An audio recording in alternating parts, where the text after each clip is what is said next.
remitimos a la primera pregunta.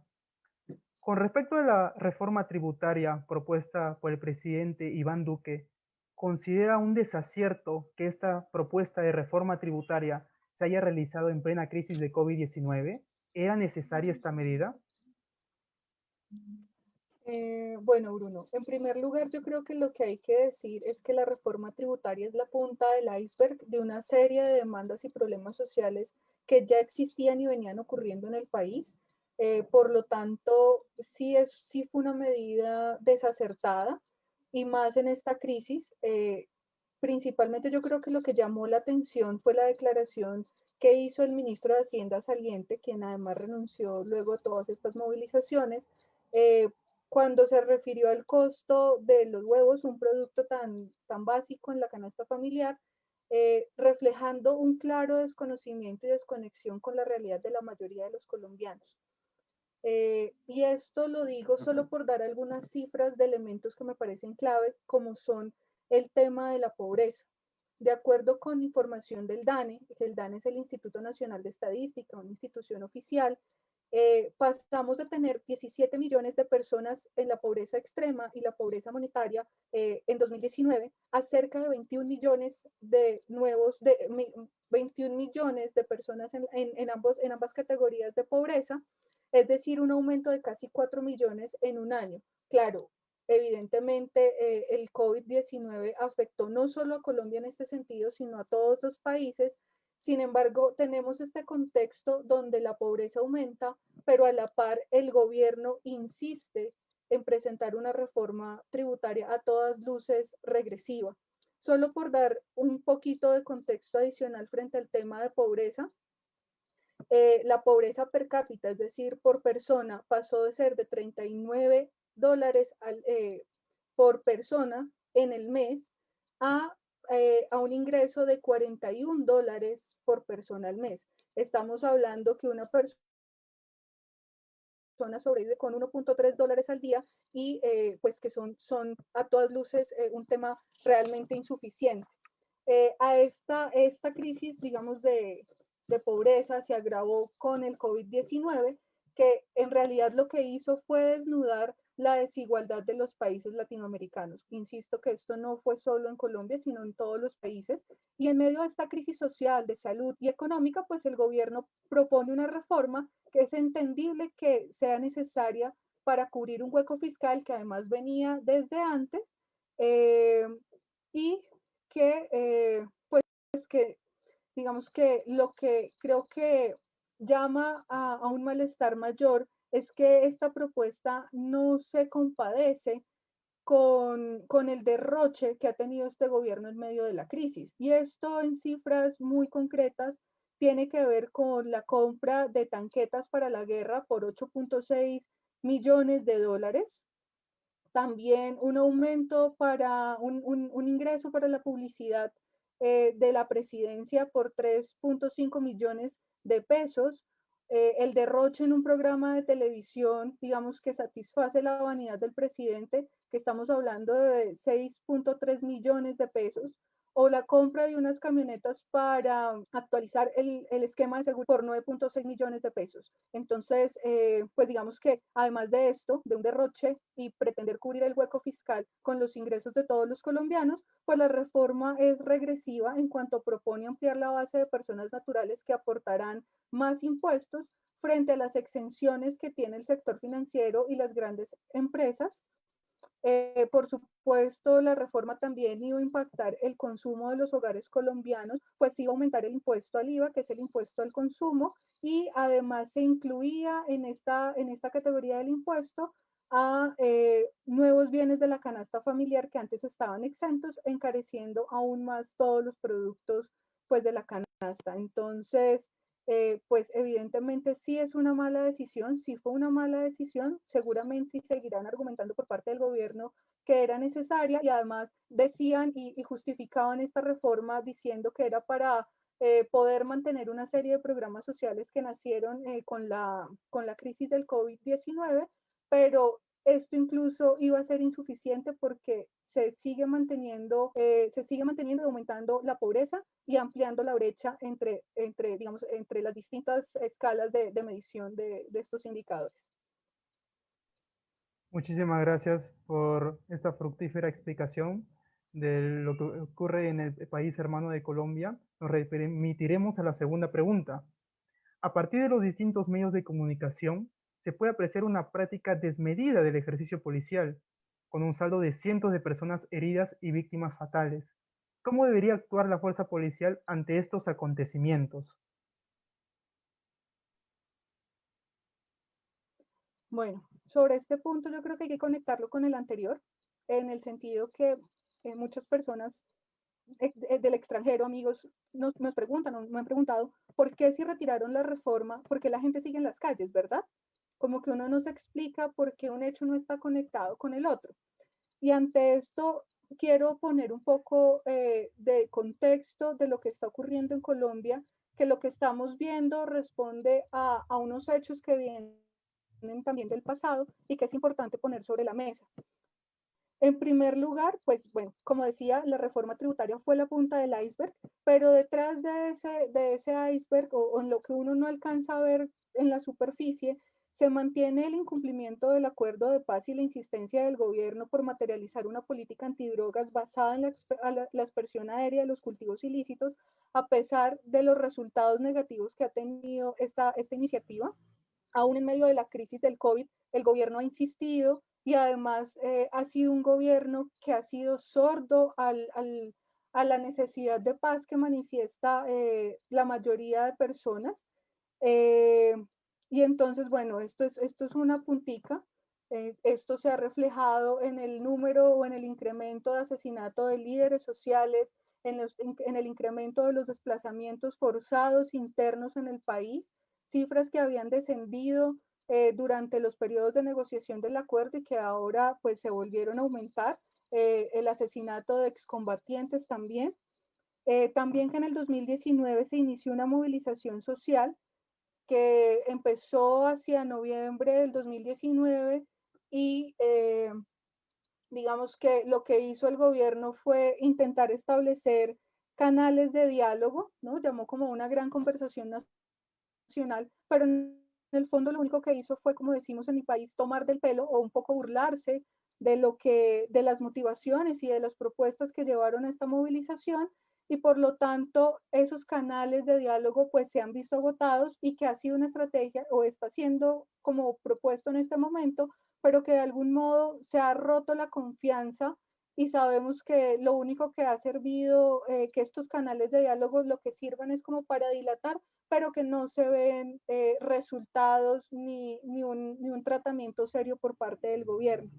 A esto se le suma también una reforma al sistema de salud que es supremamente regresiva con el derecho a la salud, un derecho humano básico, y que, bueno, que esta movilización también sirvió para poner en la mesa que esto estaba siendo tramitado en el Congreso y por lo tanto que los ojos ciudadanos estén encima de lo que está pasando. También otra serie de reformas como la reforma laboral. Con esto quiero decir pues, que son varios los elementos que siguen manteniendo la movilización en la calle. Y entonces, digamos que al hablar de estallido social es importante decir que hay un agotamiento de las personas frente a un gobierno indolente, ciego, sordo e incapaz de tramitar los reclamos por vías institucionales y democráticas. Esto es lo que nos tiene en un escenario de movilización. Por supuesto, la complejidad es mucho mayor, solo intento sintetizar algunos elementos aquí. Pero desde el 28 de abril que empezó la movilización, lo que hemos visto, además de la incapacidad del gobierno, es que se ha sumado una indolencia y la violencia estatal está en un punto de criminalidad bastante alto, pues estamos en un punto donde varios actores políticos, principalmente, o por mencionar solo alguno, que es una figura muy importante dentro del partido de gobierno, como es Álvaro Uribe Vélez, que básicamente es el jefe de gobierno, porque hasta el ministro de Defensa, si ustedes revisan los tweets, le rinde cuentas, pues promueve e incita a acciones violentas, como por ejemplo que los civiles salgan a atacar a los manifestantes. Este punto es particularmente delicado considerando la historia del conflicto armado colombiano, donde el paramilitarismo ha jugado un papel crucial porque detrás de estas acciones criminales que están siendo avaladas y han sido avaladas por el Estado, se ha impedido el acceso a la justicia a muchas de las víctimas. El domingo 9 de mayo, lo que vimos en Cali fue civiles protegidos por la policía atacando a la Guardia Indígena, lo que ha dejado un saldo de 8 personas heridas, una de ellas que está muy grave. Este mismo actor político solicitó la militarización de las ciudades, siendo que el ejército no está entrenado para ello y por el contrario, por nuestra historia de conflicto armado, tiene en su cabeza una lógica de lucha contra insurgente. ¿Esto qué significa?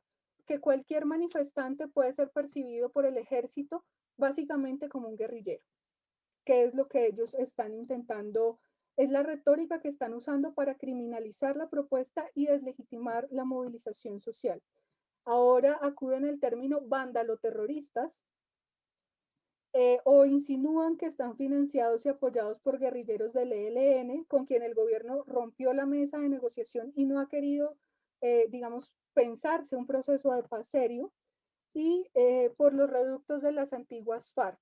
Nada de esto, digamos que se compadece con la realidad. También han apelado a teorías acomodadas para deslegitimar la propuesta, teorías incluso que están fundamentadas o que están siendo publicitadas por personajes que apoyan el nazismo, es decir, en pleno siglo XXI y después de haber superado la Segunda Guerra Mundial y todos los rezagos que nos dejó el nazismo, entonces tenemos ahora que se están reciclando este tipo de ideas y de teorías, lo cual pues también debería generarnos mucha preocupación como comunidad internacional, ¿no? Eh, pero pues más allá de los intentos de acomodar los hechos a una retórica que no se compadece con la realidad, lo que nos muestra la realidad es un profundo cansancio con la política tradicional elitista, y también, pues esto creo que es evidencia de un fracaso, del fracaso del sistema neoliberal que concentra las ganancias en unas pocas manos y socializa las pérdidas. Esa teoría de la conspiración pues no sirve para entender la realidad y por el contrario lo único que profundiza es esa desconexión entre el gobierno y la sociedad. En resumen, pues no solo estamos viendo este tema del aumento de la pobreza, sino que también volvemos a escenarios de violencia muy agudos, donde el gobierno y su aparataje pues tienen una gran responsabilidad. Las cifras de los últimos días son bastante alarmantes. Según las organizaciones Temblores e Indepaz, hablan de 47 personas asesinadas en el marco de la movilización social, de 963 detenciones arbitrarias, una cifra escalofriante es la cifra de desaparición forzada, 548 personas que no se sabe dónde están, 28 víctimas de heridas en los ojos, porque además ha sido una práctica así que como en Chile y bueno, aquí ya venía ocurriendo, y hablamos de 1876 hechos de violencia. Todo esto va en contravía de lo que ya había dispuesto la Corte Suprema de Justicia, que en una sentencia ordenó conformar una mesa de trabajo para reestructurar las directrices de actuación de la fuerza pública, enfatizando, por supuesto, en la prevención y la sanción de la intervención sistemática y violencia contra los manifestantes, el uso desproporcionado de la fuerza, las detenciones arbitrarias, los tratos crueles, inhumanos y degradantes, y los ataques contra la libertad de expresión. En términos de derechos humanos, lo que estamos viendo pues es una violación directa al derecho a la vida, al derecho a la protesta, a la libertad de expresión. No sé si ustedes han escuchado que aquí justamente en las noches cuando se agudizan las movilizaciones, pues casualmente ya no se pueden retransmitir o no se pueden hacer mecanismos de denuncia que tienen hoy en día los ciudadanos a través de las redes sociales. Y esto ocurre no solo en Colombia, sino también otras personas que están fuera han manifestado que ha sido imposible dar visibilidad a estos hechos a través de las redes. Se suman también denuncias de violencia sexual, van más o menos 12 casos. Se ha visto el uso de armas, digamos que deberían estar prohibidas, y también el ataque a defensores de derechos humanos. La Defensoría del Pueblo, que era una entidad, digamos, muy relevante en este contexto, pues no está haciendo el seguimiento debido. Se desconocen los avances de las investigaciones por parte de las autoridades competentes Y bueno, ayer lo que veíamos claramente con el ataque a la Guardia Indígena es la incitación de odio, ¿no? Cuando se rechaza una figura como son los indígenas. Y si quieres, pues damos paso a la otra pregunta. Muchísimas gracias por la explicación, estimada María Teresa. Vamos a hacer alusión a la última y pregunta. Teniendo en cuenta la violación sistemática de los derechos humanos en Colombia durante este periodo, ¿a qué instancia internacional en materia de derechos humanos se puede acudir? ¿Qué podemos hacer nosotros de nuestro ámbito de espacios de acción? ¿Cuál es la invitación que usted le haría a las personas que nos están viendo y nos están escuchando desde sus casas? Bueno, yo creo que las reflexiones son varias y intentaré pues ser concreta en ello. Lo primero también es poner sobre la mesa que detrás de todo este escenario de violencia hay una intención del gobierno por mantenerse en el poder, aún a pesar del descontento y las cifras de desaprobación del gobierno que están cercanas al 63%. Estamos a pocos meses de las elecciones presidenciales y del Congreso. Y pues en Colombia la estrategia de un enemigo interno en época electoral ha funcionado bien. Antes teníamos a las FARC con la negociación del acuerdo de paz, digamos que lo que se desnuda es que los problemas históricos del país son la desigualdad y la corrupción, y por eso la lógica en este momento, la lógica de mantener una confrontación podría estar configurando un nuevo enemigo interno en el país que puede ser muy bien aprovechada en el contexto preelectoral a costa de las vidas que estamos viendo que se están perdiendo en la calle. Entonces creo que es importante también poner una mirada aguda sobre los actores políticos porque van a buscar reelegirse manteniendo estas lógicas de violencia. En segundo lugar, me parece muy importante visibilizar el papel que tienen los jóvenes. Seguramente aquí nos van a escuchar estudiantes universitarios, jóvenes también que se van a sentir interpelados con esta realidad, porque son ellos los que en este momento nos están dando lecciones de dignidad y de búsqueda de condiciones justas para todos. Hay que saber, hay que buscar y presionar para que el gobierno cese las acciones militares contra los civiles. Estamos viendo digamos, como con una corrección política que llaman al cese de la violencia de lado y lado. Y es verdad que la violencia debe condenarse, en eso creo que no hay que entrar a discutirlo. Sin embargo, es distinto cuando uno de los actores tiene armas letales y el otro de los actores simplemente tiene bastones de mando, como es el caso de la Guardia Indígena, o tiene piedras, o en su mayor potencia, pues no sé, pero no tienen la misma capacidad de acción y la fuerza es demasiado asimétrica. Entonces, creo que hay que ser contundentes en exigirle al gobierno que cese las acciones militares contra civiles. Esto además porque ya se les salió de las manos cuando hacen un llamado a que los civiles también hagan parte, otros civiles se involucren y hagan parte de estas acciones violentas. Tenemos la muerte confirmada de Lucas Villa, que fue un joven asesinado cuando protestaba pacíficamente. También tenemos, como les mencionaba, la acción contra la Guardia Indígena. El gobierno presiona un diálogo, pero no escucha, y esto ya lo han expresado un par de los sectores que se han reunido o se han sentado a hablar con ellos. Entonces, aquí lo que tenemos son las vidas de los jóvenes que están comprometidas. Y por último, yo creo que es importante contar con el acompañamiento de la comunidad internacional. Los derechos humanos son un asunto que nos compete a todos y no solo en el ámbito interno de los países. Por eso celebro y agradezco este espacio para que se sepa lo que está pasando, pero también para que tengamos un respaldo para visibilizar, para denunciar, pero sobre todo para acompañar acciones de solidaridad con quienes están en la calle reclamando lo que es apenas justo. Espacios donde se podrían recurrir, miren, más de 650 organizaciones le han solicitado a la Corte Interamericana de Derechos Humanos que acompañe y que verifique lo que está ocurriendo en Colombia para que las víctimas tengan justicia, pero sobre todo para que el gobierno actúe adecuadamente.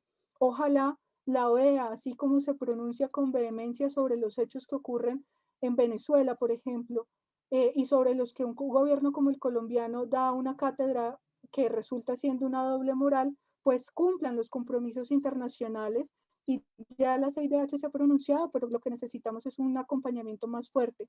También hemos tenido el pronunciamiento de la comisionada, de la alta comisionada para los derechos humanos de Naciones Unidas, y la respuesta del Estado ha sido rechazar y negar lo ocurrido y todos los pronunciamientos que ya han hecho la comunidad internacional.